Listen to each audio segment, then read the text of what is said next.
Hello दोस्तों। तो अपन पढ़ रहे हैं नवोदय अरिहंत बुक क्लास 6 के लिए, जिसमें अपन क्या है तीन तीन जो अध्याय थे उनको सॉल्व कर चुके हैं, है ना। आज अपन स्टार्ट करेंगे अध्याय नंबर 4, गुणनखंड, गुणज एवं उनके गुण। तो सबसे पहले अपन इसमें देखते हैं गुणनखंड। किसी भी संख्या के गुणनखंड क्या होते हैं, गुणज क्या होते हैं और उसके गुण, मतलब सबसे पहले अपन गुणनखंड देखते हैं इसके, ना। तो चलो अपन रफ पे देखेंगे इसको। सबसे पहले गुणनखंड क्या होते हैं, जैसे देखो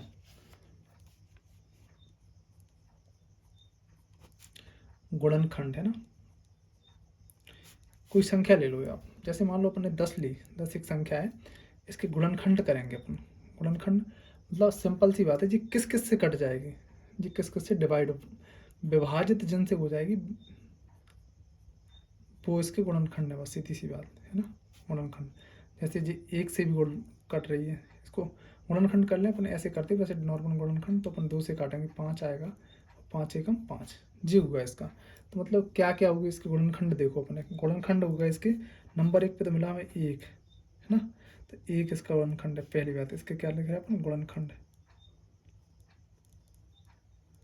गुणनखंड, ठीक है ना। गुणनखंड देख रहे हैं अपन इसके, सभी गुणनखंड देख रहे हैं, ये भी ध्यान रखना, सभी गुणनखंड। तो सभी गुणनखंड करेंगे, 1 है, 2 से भी कट रही है, 3 से कटेगी क्या, नहीं कटेगी, 10 है ना।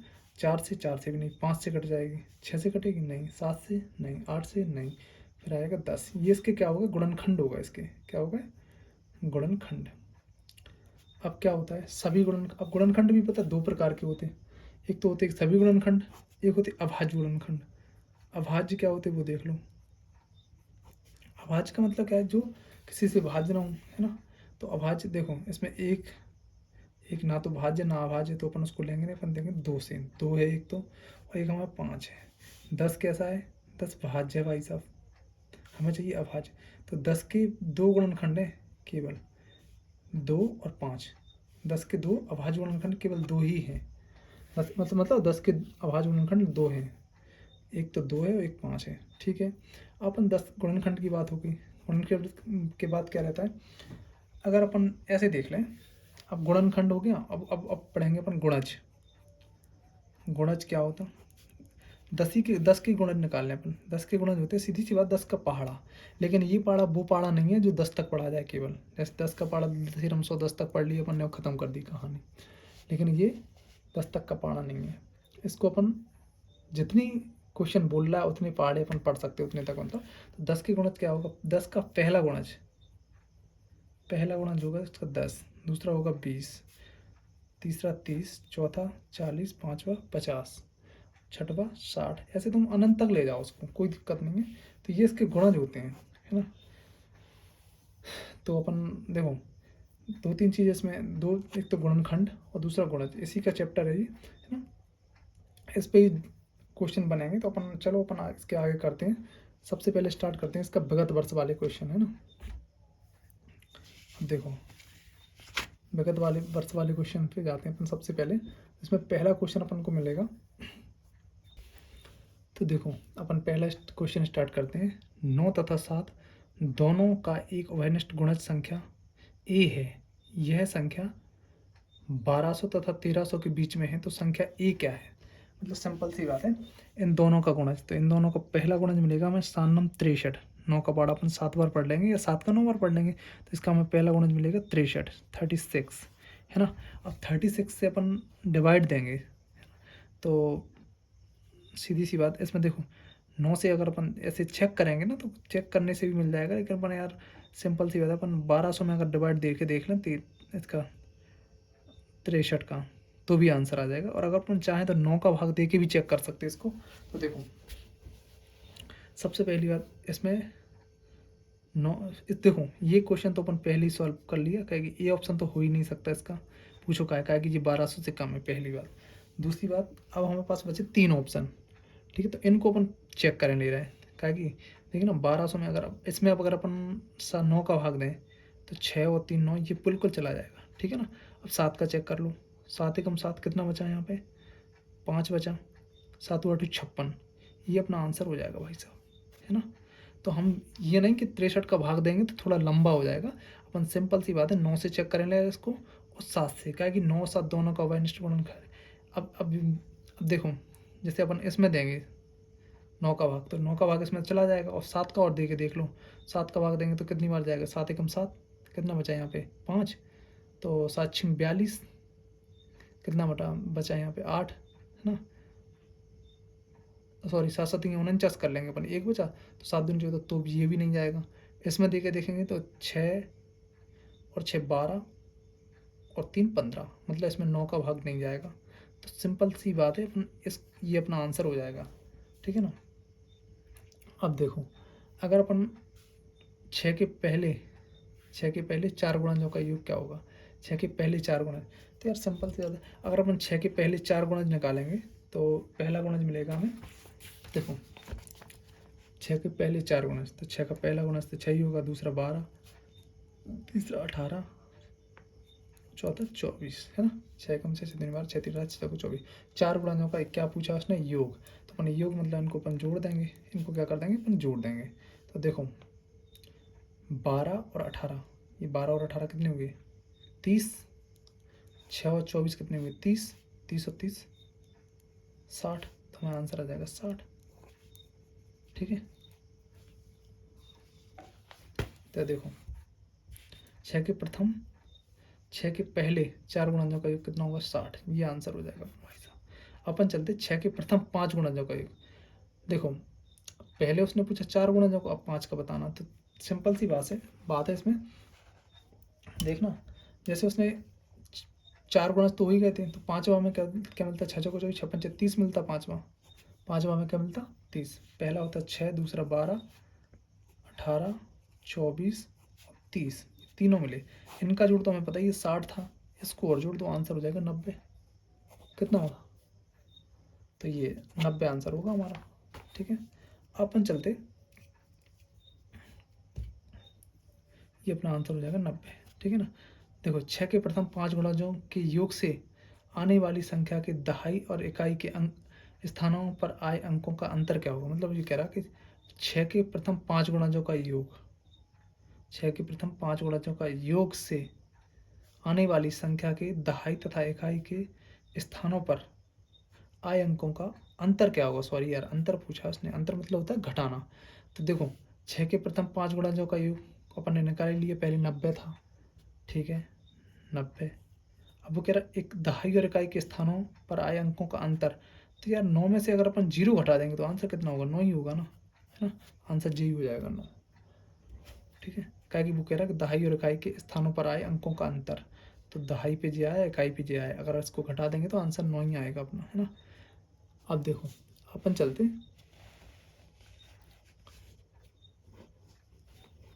वो कह रहा कि 13 के मतलब, देखो अपन 5वें नंबर के क्वेश्चन पे चलते, 13 के प्रथम 7 गुणजों का योग उसके निकटतम योग किसके निकटतम है, मतलब ये कह रहा है 13 के जो 7 गुणज हैं अगर उनका योग करें तो किसके निकट होगा, है ना। तो अपन ठीक है, देखो 13 के 7 गुणज, तो एक काम कर लें अपन, एक दिमाग लगाएं थोड़ा सा, 3 को अलग रख लें और 10 को अलग रख लें, ठीक है ना। तो चलो ठीक है, इसको जोड़ा ही लो, ऐसे सिंपल सी बात है, ऐसे पहाड़ा पढ़ के और जोड़े ले रहे हैं अपन, है ना। तो देखो 13 का गुणा, अगर अपन इनको अगर पहले ऐसे ही प्लस करेंगे ना तो आंसर आ जाएगा अपना, चलो लिख के देखें, 13 के 7 गुणज है ना, 13 के 7 गुणज, तो पहला गुणज मिलेगा हमें 13 एकम 13, 13 दूनी 26, चलो अपन ऐसे में लिखेंगे, 13 दूनी 26, 13 तीन 39, 13 चौको 52, 13 पंजा 65, 13 छः 78, 13 7 91, ठीक है ना, ऐसे मिला। अगर अपन इनको जोड़ें, देखो 8 और 1 9, 9 और 5 14, 14 15 16, 16 और 5 16 और 9 16 और 9 25, 25 और 6 31, 32 33 34, 34 की आएगी हमारे पास 4, कितना आएगा 4, है ना, हासिल आ गई 3, तो 7 और 3 10 और 9 19, 20, 21, 22, 23, 24, 25, 26, 27, 28, 29, 30, 31, 32, 33, 34, 35, 36। तो हमारे पास हो गया 36, 364। इसका ये हुआ 364। ठीक है ना। 364 हमारे पास है क्या? 364 नहीं है भाई, 365 है। कितना है हमारे पास? 365। तो इसका आंसर हो जाएगा 365। निकटतम पूछा है ना उसने, तो अपन निकटतम मान लगा सकते। अगर ये 360 है, ये 70 है, ये 75 है, तो ये आंसर हो जाएगा अपना। ठीक है। अपन चलते अगले क्वेश्चन के पास। 30 के गुणक। गुणक क्या होगा? गुणक मतलब है गुणज, वो होता है गुणनखंड इसके। तो 30 के गुणनखंड क्या होंगे इसके? सीधी सी बात। तो देखो, ये गुणनखंड तो ये भी है इसके, लेकिन इसमें एक 6 भी है इसका गुणनखंड, लेकिन ये तो है नहीं। तो ये 2 का भी है, 3 का भी है, 5 का भी, लेकिन 6 भी तो है इसका, 15 भी तो है, तो वो नहीं है। तो इसका मतलब ये उसने अभाज्य गुणनखंड तो ऐसा कुछ बोला नहीं है कि अभाज्य चाहिए उसके। और वो अभाज्य बोलता ना तो जी आंसर हो जाता अपना, लेकिन ऐसा तो उसने कुछ बोला नहीं है। तो अपन और चेक करने दे रहे हैं। तो देखो, तो ये हो नहीं सक ये तो सभी हैं, बट क्या है, देखो इसको चेक कर लें। इसमें सबसे ज़्यादा है तो 1 से भी डिवाइड है, 2 से भी है, 3 से भी है, 5 से भी है, 6 से भी है, 10 से भी है, 10 3 30, 15 से भी है ना। तो 15 दूनी 30 और 30 से, तो आंसर अपना यही हो जाएगा भाई साहब, कहीं जाना ही नहीं है ना। तो इसके अगर अब तो पूछा जाए कि 30 के कुल गुणांक कितने हैं, तो देखो 1 2 3 4 5 6 7 8, तो इसके 8 गुणक हैं। गुणक मतलब होता है गुणनखंड उसके, है ना। पूरे अगर सभी गुणनखंडों की बात करी जाए तो इतने हैं उसके, है ना। अब चलते हैं 7th नंबर क्वेश्चन पे। 7th नंबर क्या कह रहा है समझो। एक संख्या 50 से कम है। भाई 50 से कम है, ठीक है। 7 की गुणज है, 3 के कुल 3 गुणनखंड है, वही संख्या क्या है? वो ये कह रहा है कि एक संख्या 50 से कम है, तो 70 तो अपनी हो नहीं सकती, ठीक है। 7 का गुणज है, 7 का गुणज 7 दूनी 14, 7 तीन 42, तीनों गुणज हैं उसके। के कुल 3 गुणनखंड है, के कुल 3 गुणनखंड है। गुणनखंड अगर अपन करें उसकी, तो देखो 7 के, एक तो 7 है ये, दूसरा 1 है ना। और इसके और भी अपन जैसे इसको चेक कर लें सबसे पहले। तो ये तो अपना ऑप्शन हट ही जाएगा इसका। 14 भी है उसका, लेकिन वो कह रहा कि 7 की गुणज है कि कुल 3 गुणनखंड है, तो आंसर आएगा इसका। चेक करें अपन क्या हो सकता है इसका। 7 6 42, 7 7 49, ये भी है। तो इसके अगर अपन कुल गुणनखंड के कुल 3 गुणनखंड है, तो आंसर अपना भाई से 14 होगा। क्या कि एक पहला गुणनखंड 1 होगा, दूसरा 7 होगा, और तीसरा स्वयं 14 होगा भाई साहब। आंसर हमारा 14 ही होगा इसका, है ना। अब देखो अगले अगले क्वेश्चन पे चलते अपन। 12 तथा 15 के सर्वनिष्ठ गुणनखंड है। 12 तथा 15 के सर्वनिष्ठ गुणनखंड कौन कौन से? मतलब वो ये कह रहा है उभयनिष्ठ सर्वनिष्ठ एक ही बात होती है। तो इसके देखो, एक इसका भी है, दो मतलब एक 12 का भी है और 15 का भी है, दो केवल 12 का है, तो ये ऑप्शन नहीं हो सकता अपना, ठीक है। ये देखो, तीन केवल दोनों का है यार, 15 भी दोनों का है, लेकिन वो ये कह रहा है सर्वनिष्ठ गुणनखंड है, ठीक है। ये भी है इसके 15, लेकिन हाँ यार 15 15 तो केवल 15 ही का है ना, 12 का तो नहीं है, तो ये भी नहीं हो सकता अपना, ठीक है। ये केवल 12 का है, तो ये भी नहीं हो सकता, ये हो जाएगा अपना आंसर, ठीक है ना। अपन चलते हैं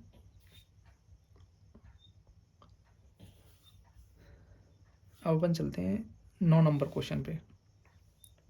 37,800 का अभाज्य गुणनखंड क्या है? अब देखो इसको अपन रफ पे सॉल्व करके देख लेंगे।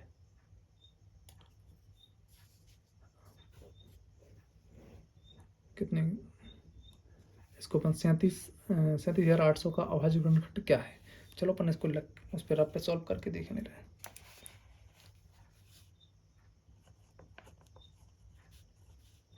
देखो सबसे पहले अपन 2 से काट लेंगे इसको। 2 ही कम 2 कितना बचा? 1, तो कितना हो गया? 17। तो 2 8 16, 1 बचा, 9 दूनी 18, 0 का 0। फिर से काट देंगे 2 से, 9 बार जाएगा, 9 दूनी 18, ये 4 बार जाएगा, यहाँ 1 बचेगा तो 5 हो जाएगा, 10 हो जाएगा तो 5 बार 0 का 0। फिर से 2 बार काट दो इसको, 2 से काटेंगे 4 बार जाएगा, 1 बचा, यहाँ पे 14 हो गए, 7 हो गए, ठीक है ना, 2 ये 5, ठीक है। अब देखो 7 2 9, 5 4 9, 3 से कट जाएगा बेटे, कितने से कटेगा, 3 से। देखो 3 एकम 3, यहाँ कितना बचा, 1 बचा यहाँ पे, तो 3 5 15, 3 7 21, 3 5 15, ठीक है ना। फिर अपन कितने से काट दें इसको, 3 से कट जाएगा, 5 5 10, 8 8, बिल्कुल कट जाएगा 3 से, 3 5 15, 3 2 6, 3 5 15, फिर 2, फिर कितने से कटेगा, 5 5 10 और दोबारा 3 से फिर कट जाएगा, 3 एकम 3, कितना बचा है यहाँ पे 2, 3 7 21, 3 5 15, फिर देखो 3 से काट दो इसको, 7 और 1 8, 8 5 13, नहीं कटेगा 3 से, 5 से कटेगा बेटा, ये कितने से, 5 से, ठीक है ना। 5 3 15, कितना बचा है यहाँ पे 2 5 25, फिर 5 से काट दो, 7 बार जाएगा, फिर 7 से काट लो, 1 बार जाएगा, ठीक है। अब इसने पूछा क्या है, इसके अभाज्य गुणनखंड क्या क्या है, तो देखो अभाज्य गुणनखंड होंगे हमारे पास, ये सारे अभाज्य गुणनखंड हैं, 2 जो है वो 3 बार है ना, 3 3 बार है, 5 2 बार है और 1 1 बार है, ठीक है। तो अपन ये देख नहीं रहा है, देखो ये अपना ऑप्शन, थर्ड ऑप्शन मैच कर रहा है, second option, sorry second option अपना आंसर हो जाएगा ये वाला, है ना। देखो 2 3 बार है, 3 3 बार है, 5 2 बार है और 7, ये आंसर हो जाएगा अपना, ठीक है ना। अपन जल्दी 10th नंबर क्वेश्चन पे। 10th नंबर क्वेश्चन है, निम्न में से 316 का गुणन कौन कौन गुणनखंड नहीं है। नहीं की बात कर रहा है, इसको अच्छे से पढ़ लेना। देखो 316 एक है ही, 58 दूनी 158 दूनी 316, ये भी होगा, और ये 69, मतलब 80 मान लो इसको। तो अपन 80 का अगर पहाड़ा पढ़ेंगे तो 8 दूनी 16, 38 24, 8 को 32, 8 को 32 तो भी नहीं हो रहा जी, 8 को 32 3 बार जाता, लेकिन यार ये तो है इसका गुणनखंड नहीं है, पूछा है ना, तो ये भी इसका गुणनखंड है, मतलब ये 69 का अगर अपन 4 बार गुणा करेंगे तो ये हो जाएगा। 8 का चेक करें, ले रहा है 8 5 40, नहीं सॉरी 38 24, कितना बचा, 38 24, 7 बचा यहाँ पे, तो 8 7 56, 8 नहीं है 64, 8 9 72, 8 से भाग नहीं जाएगा, तो इसका आंसर हो जाएगा 8। इसका आंसर 8 हो जाएगा, है ना। अपन चलते हैं अगले, अगला क्वेश्चन है अपना 11th नंबर का क्वेश्चन है, इसको देखो। वो कह रहा है 4 की घात 11 गुणा 7 की घात 5 गुणा 11 की घात 3 की अभाज्य गुणनखंड कुल कितने होंगे। अब देखो इसमें क्या है, अभाज्य गुणनखंड क्या है, जैसे मान लो अगर अपन इसको जोड़े ना तो ये पता चल जाएगा, मतलब जैसे 5 है, 5 और 3 8 हो गए, लेकिन ये 11 है, तो यार लेकिन इसमें क्या है, दो के ये भाज्य अभाज्य संख्या नहीं है, ये भाज्य संख्या है, मतलब ये 4, इसको अपन अभाज्य 2 संख्या में तोड़ देंगे तो ये हो जाएगा अपना 2 की घात 11 गुणा 2 की घात 11, ठीक है ना। फिर इसको फिर हो जाएगा 7 की घात 5 और 11 की घात 3, ये है ही, तो मतलब ये कुल मिला के जो हमारे पास 11 है ना, ये हमें 22 देगा, क्या देगा, 11 और 11, 11 दूनी 22 हो गए, 22 और 5 28, 22 और 5 27, 27 और 3 30, इसके आंसर हो जाएगा 30, 30 गुणनखंड देगा कुल, ठीक है। इसको ऐसे करते हैं। अब देखो 12th नंबर क्वेश्चन पे चलते हैं अपन। वो कह रहा है 30 के सभी गुणनखंड कितने होंगे, 30 के सभी गुणनखंड, तो देखो 30 के सभी गुणनखंड हमने चेक करे थे ना, अभी देखो ये 30 के, ये हैं सारे गुणनखंड 30 के, देख लो आप लोग 30 के सभी गुणांक, ये देखो 1 2 3 4 5 6 7 8, कितने हैं, 8 आंसर हो जाएगा हमारा, कहाँ पे, ये हो गया भाई साहब 8 आंसर, पहले ही आंसर हो जाएगा, पहले ही ऑप्शन 8 हो गया, ठीक है ना। अपन चलते 45 के गुणनखंड, 45 के गुणनखंड चेक कर लो। 45 के गुणनखंड देखो अपन चेक करते, 1 से कट जाएगा, बिल्कुल कट जाएगा, 5 से कट जाएगा, 7 7 5 35, 7 6 42, ये नहीं होगा 7, ठीक है ना। अब देखो 8 का भी नहीं होगा, 8 5 40, ये भी नहीं होगा, 8 है इसमें, ये नहीं होगा। अब देखो इसमें भी 8 है, तो ये भी नहीं होगा, इसको हमें चेक करने की आवश्यकता नहीं है भाई साहब, ये आंसर होगा अपना, है ना। ठीक है ना। देखो 7 का भाग चला जाएगा, इसमें नहीं जाएगा, तो ये ऑप्शन नहीं हो सकता। 8 का भाग, 8 का भी नहीं जाएगा, तो ये भी। 8 इसमें भी है, तो ये भी नहीं होगा। अपना आंसर ये हो जाएगा। जब 3 नहीं है तो चौथा तो होगा ही होगा, है ना।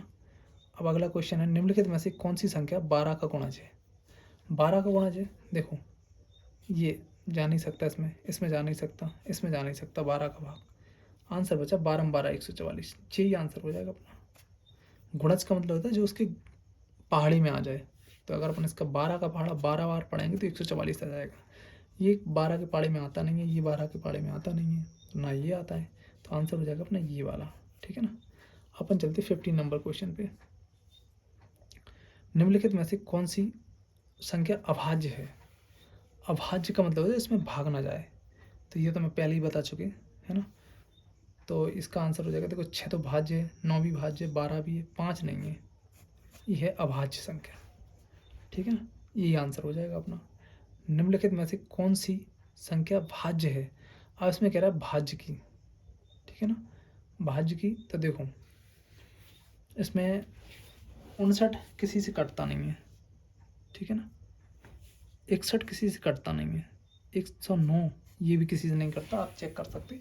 ये देखो, इसको देखो, ये कितने से कट जाएगा, 3 से कट जाएगा जी, 3 से कट जाएगा पूरा पूरा, है ना। 3 चौके 12, 3 एकम 3, तो ये अपना आंसर हो जाएगा। ठीक है। अपन चलते 17 नंबर क्वेश्चन पे। 17 नंबर क्वेश्चन क्या कह रहा है, वह छोटी से छोटी संख्या क्या है जिसे 72 से गुणा करने पर 112 का गुणज प्राप्त होता है। तो यार सिंपल सी बात है, 112 करने पर 112 का गुणज प्राप्त होता है। जब अगर 112 का गुणज प्राप्त होता है तो वह संख्या 100 मतलब 112 से काटना चाहिए। तो उसमें अपना 72 में कितने से गुणा कर दें, तो सिंपल सी बात, जिस जिस संख्या का इसमें भाग चला जाएगा इन सब में से, उसी से अपन इसमें वो कर लेंगे। तो देखो 6 का भाग जाएगा नहीं इसमें, 6 दूनी 12, कितना बचा यहाँ पे 5 बचेगा, जाएगा नहीं, है ना। 12 का इसमें जाना नहीं है, 18 का जाएगा नहीं, 14 का चला जाएगा, 14 अट्ठे 112, तो इसका यही आंसर हो जाएगा इसका। अगर अपन इसका गुणा 72 में कर देंगे तो इसका गुणज मिल जाएगा हमें, 112 का गुणज प्राप्त होता है। अगर अपन 14 का गुणा इसमें कर देंगे तो अपना अपने 112 का गुणज प्राप्त हो जाएगा। ठीक है ना। अब अपन चलते 18वें नंबर क्वेश्चन पे। ठीक है, देखो 18वां नंबर क्वेश्चन क्या कह रहा है हमसे, निम्नलिखित में से कौन सी संख्या 1 से 17 के बीच की सभी अभाज्य संख्याओं से विभक्त होती है। 1 से 17 के बीच में जितनी भी अभाज्य संख्या है सभी से जिसमें भाग चला जाए। तो अपन सबसे पहले भाज्य संख्या देखते हैं। सबसे पहली भाज्य संख्या होती 2, सॉरी अभाज्य संख्या बोला ना उसने, 2 होती सबसे पहली अभाज्य संख्या, 2, फिर 3, फिर 4, 4 नहीं होती 5।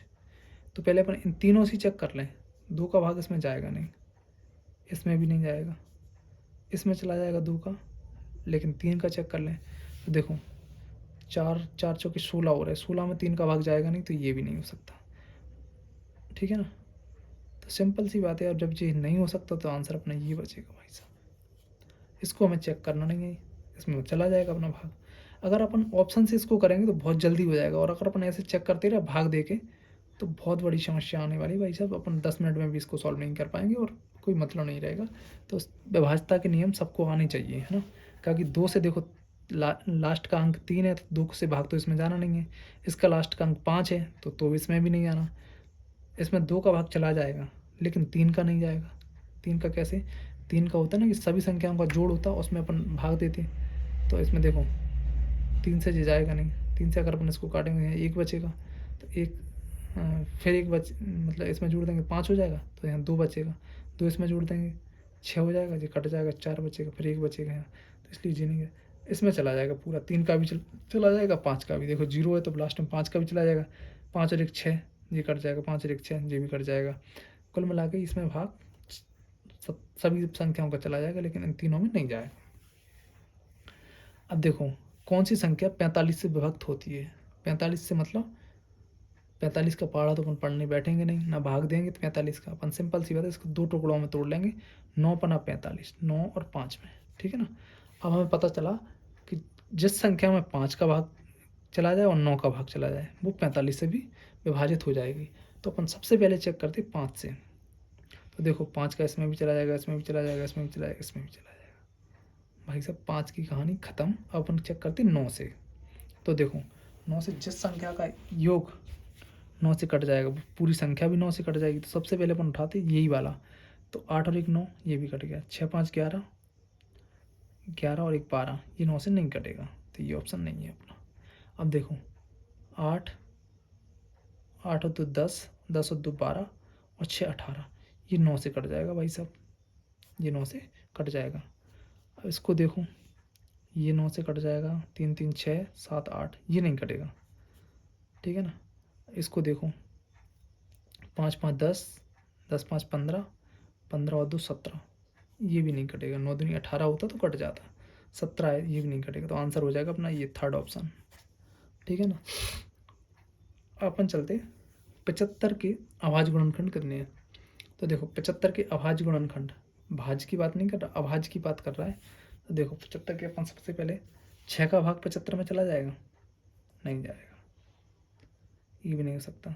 4 का भाग 75 में चला जाएगा, ये भी नहीं जाएगा।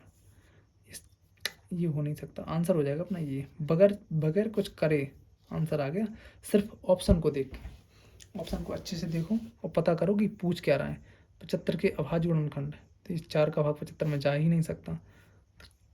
तो ना 6 का जाएगा, ना 4 का जाएगा, 3 का चला जाएगा, 2 का भी नहीं जा सकता इसमें। तो अपना ये भी आंसर नहीं हो सकता। आंसर होगा अपना 3 5 5। देखो 3 5 है 15, 15 5 75, ये हो जाएगा आंसर 75, ठीक है। अब वो कह रहा है 40 से छोटे 5 के उड़नों की संख्या करनी है। 40 से छोटे, बात 40 की नहीं करना भाई साहब, 40 से छोटे की बोला है उसने। अगर वो, तो देखो टोटल गुणज हो रहा है 8 इसके, लेकिन 40 को छोड़ना है, तो मतलब एक छोड़ दूँ तो आंसर आ जाएगा 7, है ना। क्या कि पहला गुणज होता है 40 का, 4 एकम 4, 4 दूनी 8, 4 तिये 12, 4 चौका 16, 4 पंचे 20, 4 छिंग 24, 4 सत्ते 28, 4 आठे 32, 4 9, सॉरी यार 4 का नहीं पूछा उसने, 5 का पूछा है, 5 के गुणज, है ना। ये नहीं हो सकते अपने,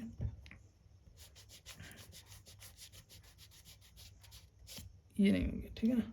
5 के चेक करना है हमें। तो 5 एकम 5, 5 दूनी 10, 5 तिये 15, 5 चौको 20, 5 25, 5 छक्का 30, 5 7 35, 5 अट्ठे 40। लेकिन हमें इसको लेना नहीं है, 40 से छोटे चाहिए। 1 2 3 4 5 6 7, आंसर हो जाएगा अपना 7, ये आंसर हो जाएगा अपना, है ना।